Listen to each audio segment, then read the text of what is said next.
This commitment was made by Trump without really any public debate or congressional approval, even though under the War Powers Act, Congress should be consulted before US forces are committed.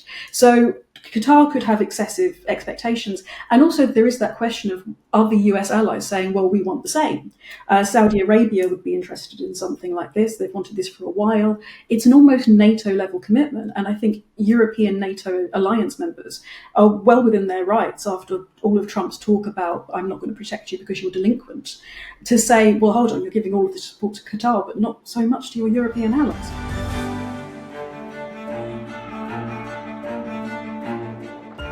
Hi, I'm Maddie, Hale, and welcome to the Trump Report. Today I've got Bethany Elliot on the show. She is a journalist and commentator. We're going to speak about everything that is happening overseas in relation to the United States. And just a reminder that you can watch us every day, Monday through Friday on Times Radio's YouTube page, or you can stream us as a podcast wherever you get your podcasts. Bethany, thank you so much for joining the Trump Report today.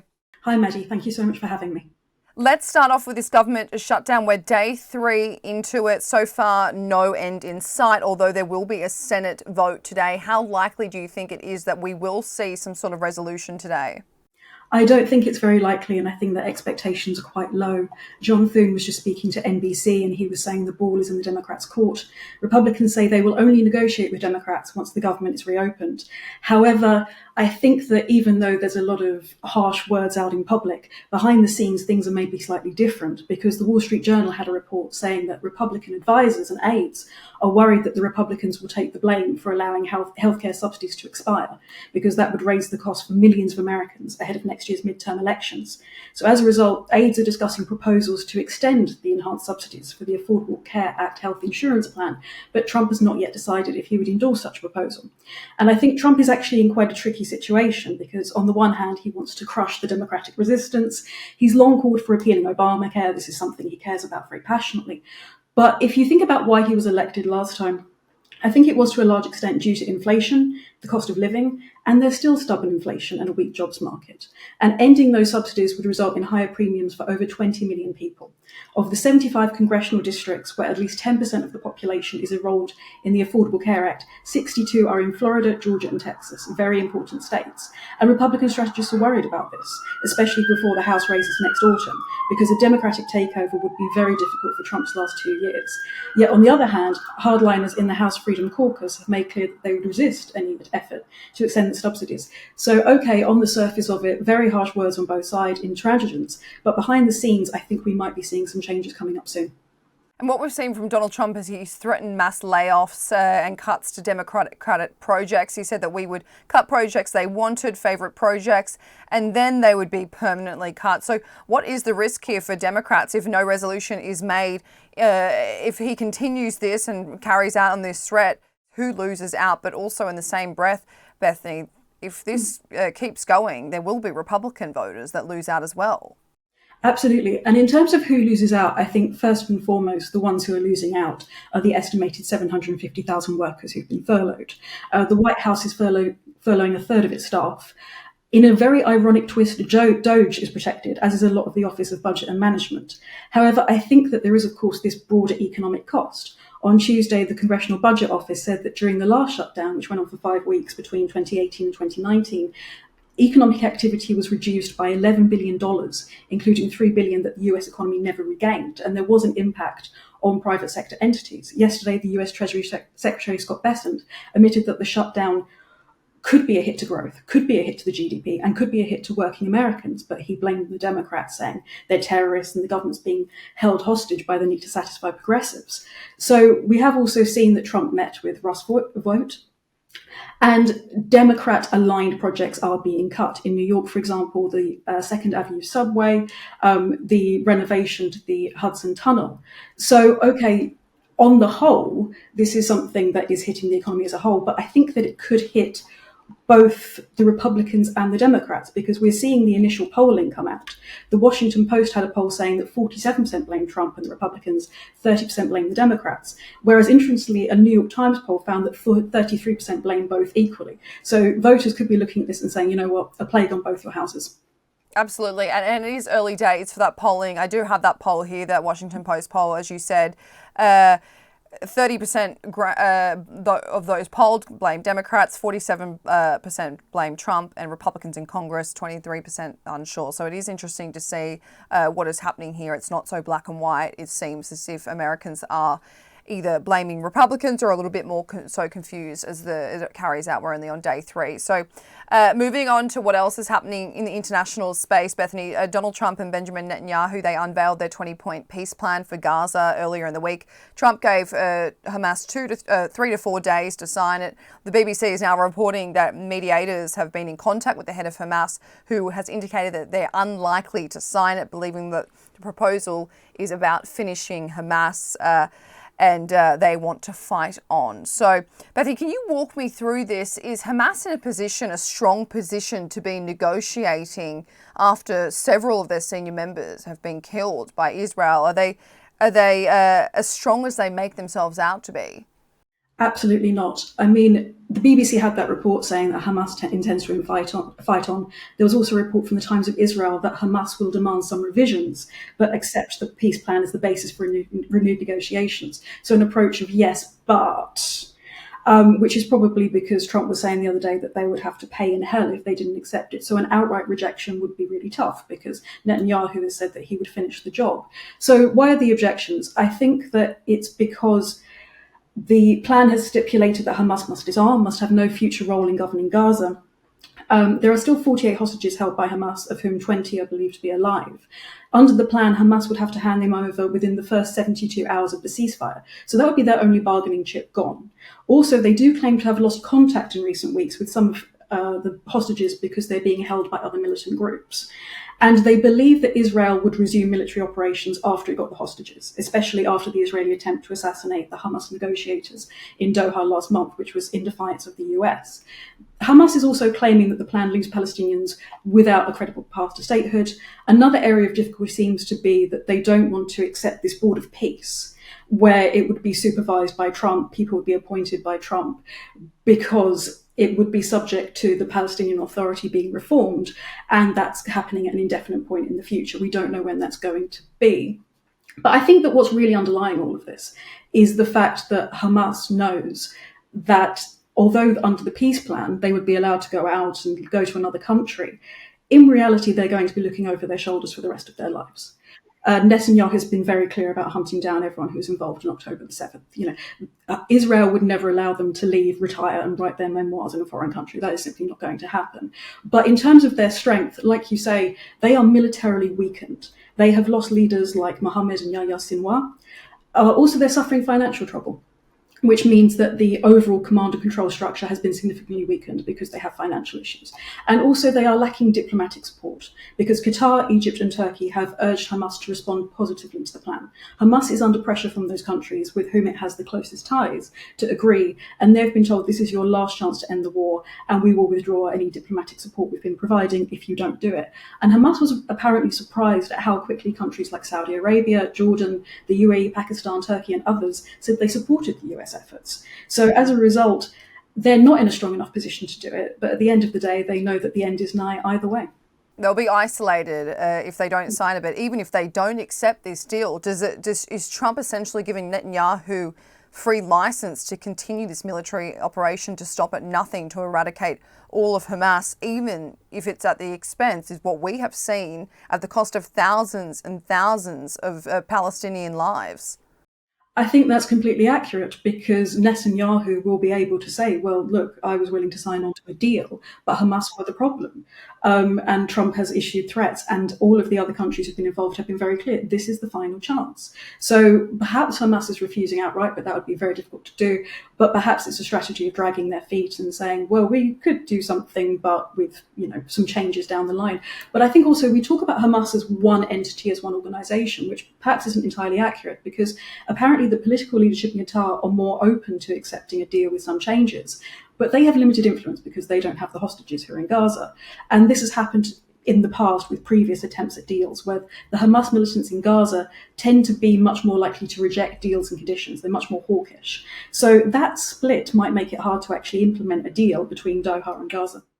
Another thing that happened that was interesting in terms of the US and Qatar and their relationship amidst this global conflict. Earlier this week, the White House signed an executive order that basically said that any attack on Qatar's territory, sovereignty, or critical infrastructure will be considered a threat to US peace and security. The US will respond with diplomatic, economic, or if necessary, military means. So this comes after the fact, of course, Israel conducted a strike into Qatar last month, targeting Hamas leaders. So we knew, Bethany, that Donald Trump was not happy with Netanyahu's decision to strike into Qatar. But does this show to you that after this happened, Trump must have given Netanyahu a massive slap on the wrist and even went further to sign this order to not rock the boat with Qatar, especially after signing these economic deals earlier in the year? Absolutely. Back on the 9th of September, Israel attacked Hamas's political office in Doha. Trump said he was very unhappy about every aspect of the strike. And then back in June, during the 12-day war, we saw that Iran fired missiles at a US base near Doha because the US had joined Israel in bombing Iran. So I think that there are multiple contexts here. One is, like you say, the relationship between the US and Israel. But I think there's also the broader context of the Gulf states. There's a lot of anxiety from the Gulf states that being a US ally is putting them in danger. And also, it's very important to see this, I think, through the lens of the Trump-Qatar relationship, because apparently the Al-Thani ruling family in Qatar was furious about the Israeli airstrikes. A Qatari security official was killed. So it is a warning to Israel not to target Hamas in Qatar, but also it's a sign of the fact that Qatar has done very well in influencing Trump. The Trump organization struck a deal back in April to build a golf resort in Qatar. Qatar has famously given that 747 to the US, which Trump wants to use to replace Air Force One, and he said it would be displayed in his presidential library. But there are consequences to this. In the US domestic scene, for example, Laura Loomer, the conservative activist, questioned if Qatar is more of a threat than an ally. The Trump-allied radio host Mark Levin asked he asked the question, if the Hamas leadership in Qatar is killed by Israel, is assassinated by Israel, then does that mean that the US is at war with Israel? Because this is such a broad term that Trump has signed up to, that I think there's a risk of inflated expectations. If the Qataris do suffer some kind of strike and then turn to the Americans, it's so vague and undefined that, it could lead to difficulties. And I think there are broader difficulties because this is equal to the kind of defense treaty that the US has with Japan and South Korea. But those were made by treaty, they were approved by the Senate. This commitment was made by Trump without really any public debate or congressional approval, even though under the War Powers Act, Congress should be consulted before US forces are committed. So Qatar could have excessive expectations. And also there is that question of other US allies saying, well, we want the same. Saudi Arabia would be interested in something like this. They've wanted this for a while. It's an almost NATO-level commitment. And I think European NATO alliance members are well within their rights after all of Trump's talk about, I'm not going to protect you because you're delinquent, to say, well, hold on, you're giving all of the support to Qatar, but not so much to your European allies. 100%, Bethany, I actually agree with you a lot that this really did fly under the radar, and it's an executive order on the White House website. And as you said, this is a stark contrast to what the United States' rhetoric has been in regards to support for Ukraine. As you mentioned, the US would respond with diplomatic, economic, or if necessary, military means. I mean, the US has failed to say that they would even step foot into Ukraine. They said no troops on the ground, no US involvement other than obviously providing military aid. So yeah, it's an interesting thing to see who they're kind of siding with and what economic partner Qatar means to the United States. And I guess we'll be watching that situation to see if there are more agreements, more investments in the pipeline that we don't know about, the more at stake that we don't know about. But let's move on to something else that happened that went under the radar this week. The Trump administration, in their crackdown on politicized universities, have introduced a 10-point memo for compact for academic excellence in higher education to 9 universities in the US. If these universities sign this, they will receive federal funding, grants and partnerships that will have to adhere to the rules, which will include banning hiring based on sex, race and religion. These are just a few things for our audience. Cap international undergrad enrollment, foster balanced political speech. So can you run me through this? What kind of stood out for you in terms of what will be deemed controversial? It's a very interesting document, this 10-point memo, because it bans the use of race or sex in hiring admissions. It offers free tuition for 5 years, a cap on international undergrad enrollment at 15%, as you said, and requiring applicants to take the SAT and to quell grade inflation. But there are some slightly broader terms here, because it says that universities who are involved have to ensure a vibrant marketplace of ideas on campus. And it would bar employees from expressing political views on behalf of their employer unless the matter affects the college in question. And it said that it would abolish departments that purposefully punish, belittle, and even spark violence against conservative ideas. So there's a broader question there, which is, well, who actually decides if the intellectual environment is vigorous and open-ended? And it was initially sent to 9 universities. White House advisor, the excellently named Mayor Mailman, said that those were chosen because they're considered to be good actors, they have a president who's a reformer, or a board committed to higher quality education. But the Trump administration does not plan to limit federal funding solely to those signing the compact, but rather they would get priority for grants, and they would get invitations to White House events, discussions with officials. And I think that this is testing the waters, because it's only 9 universities who've already been identified as ones who seem to be suitable for it, but this could be extended further. And I think that this is yet another sign of what we've seen earlier from the Trump administration of interfering in universities and higher education.